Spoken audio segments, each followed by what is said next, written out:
Hello, my name is SoraiaZlatkovic, and today I'll be presenting my final project, which is on convolutional neural networks for fingerprint classification. The goal of this project was to see, given some fingerprint images, if I can classify them by gender, hand, and finger name.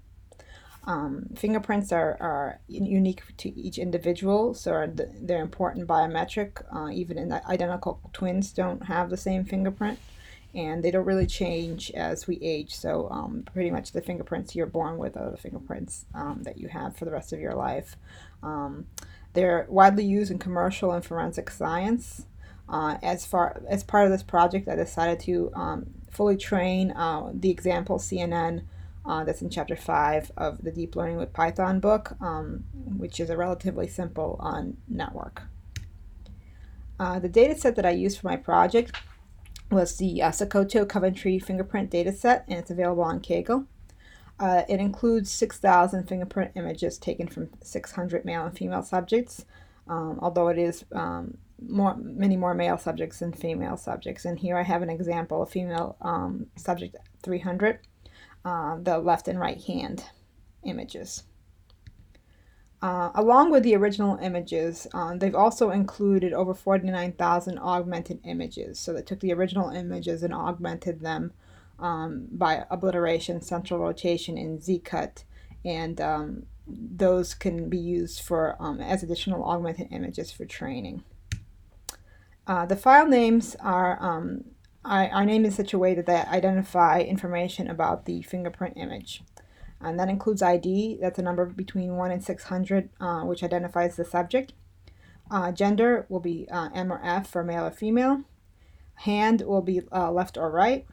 Finger is a finger name, thumb, index, middle, ring, or little.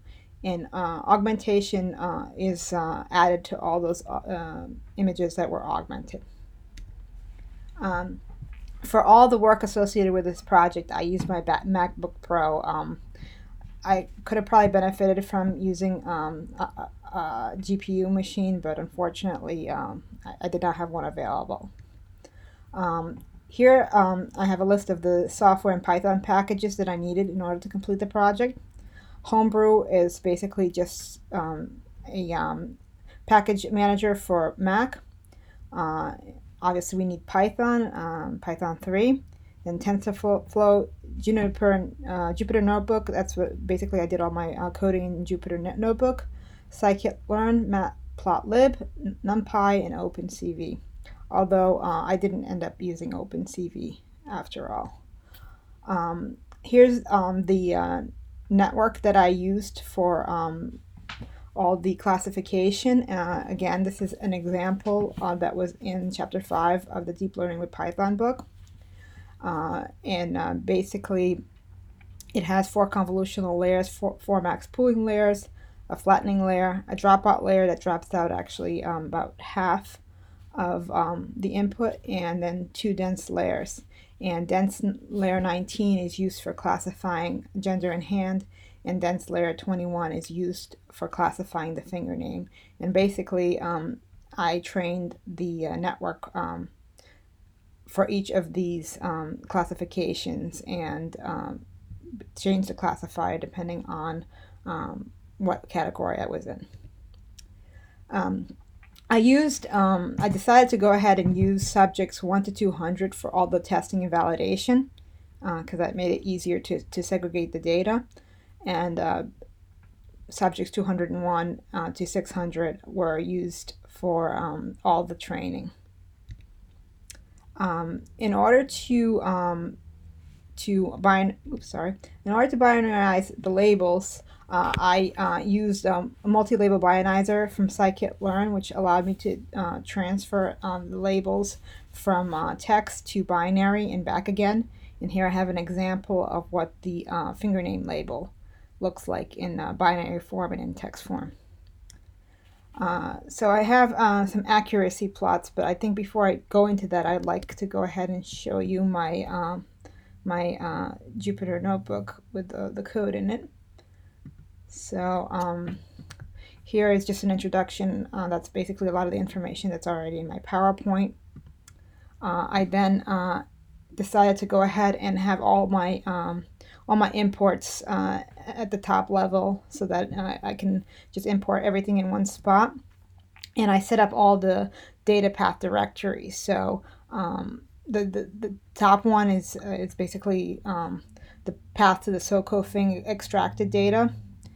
Then the real data are those 6,000 images from the 600 subjects, and we have various forms of altered data in altered easy, altered medium, and altered hard directories. The batch size I used for training was 64. I basically wrote several functions to load data. So the first one we have here is the get preprocessed image, which basically reads in the image. The images are, for the most part, 103 by 96 by 3, but I decided to just, there were a few of them that were slightly bigger. I decided to just make them all that same size.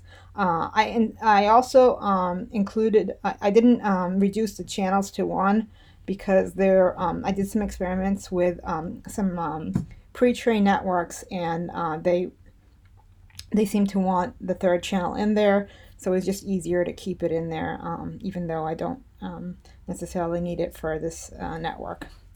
I then convert the image to an array and downsample it by dividing the whole thing by 255. This load image files all basically takes in a path, and we'll just list the path contents and start loading all the images by calling the get preprocessed image function. I also have a default ID test, which is basically so that I can separate the testing and validation data from the training data. Here's a function to load in the training data, and basically it lists the file names and then splits out the file name into different fields, and then we check to see if we have the an ID that's greater than test in order to read in the training data. Get image label does something similar, where it splits out the file name into its individual fields, and then gets the label that was passed in. So basically, somebody will pass in a label like finger and will return thumb, index, whatever was part of that file name as the label, the image label name. Load image labels basically will load all image labels for the path and file names that we're passing in. Load data is actually what's loading all the image data and labels at the same time. And basically here we load the testing and real data, the real data that's used for testing and training, and then the rest of it is just used for training, so those are loaded separately. And then we end up appending all the necessary data together. So we have lists for file names and test data and labels, and then file names for training data and labels that we return. So here we're gonna go ahead and classify by gender.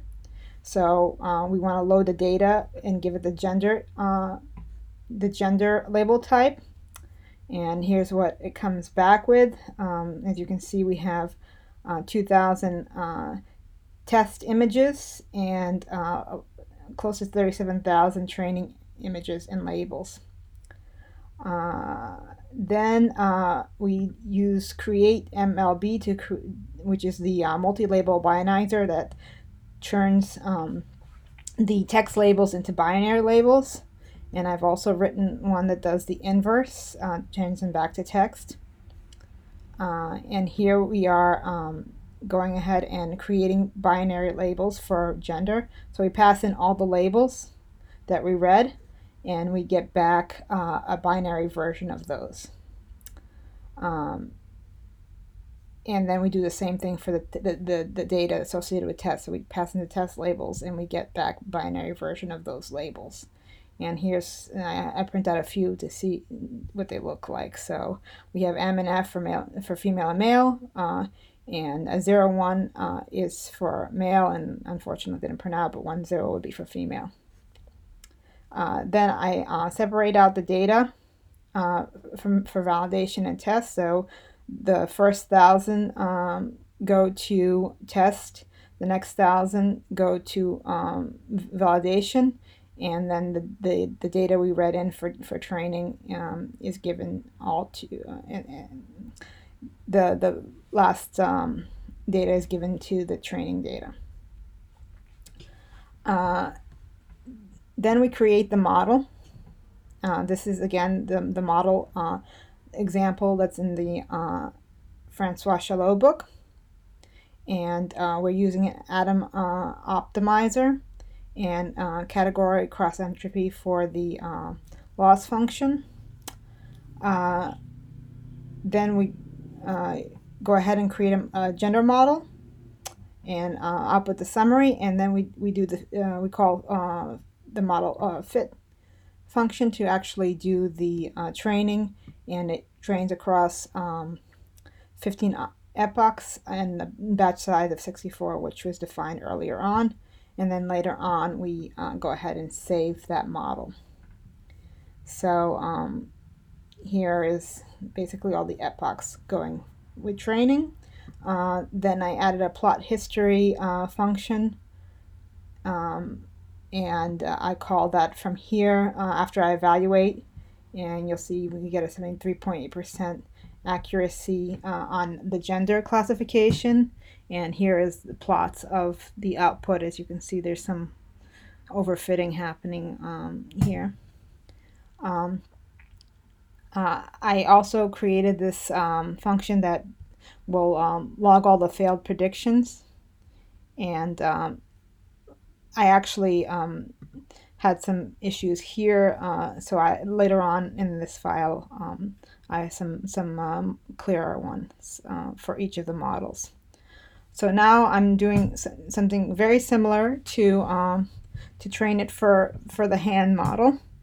It's not as detailed as the previous ones because we're basically just doing the same thing over again, but this time we're training it on the hand model. The model gets created with the number of classes, so it has the appropriate classifier at the bottom. And this one, like the gender, has 2 outputs for right and left. And here we have printed out the binary form of right and left. 1, 0 is left, 0, 1 is right. And that trains also for 15 epochs with a batch size of 64. And here we got an accuracy of about 87.6%. Lastly, we're predicting the finger name. Again, this is very similar to the previous one. The only difference is that the classifier will have 5 outputs for the 5 fingers that we're trying to classify. And again, here we have some examples of what the binary form of the fingers look like. And again, the model here has the output layer has 5 outputs. And we train this one as well for 15 epochs with a batch size of 64. And we reach a test accuracy of 65.1%.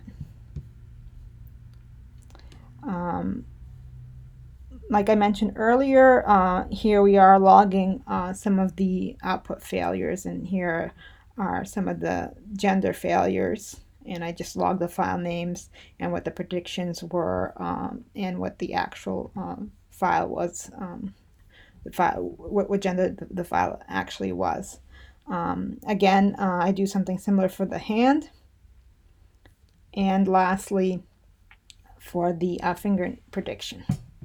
And if we go back to the PowerPoint, I basically have the accuracy of the gender at 73.8%, which we saw, 87.6 for the hand, 65.1 for the finger.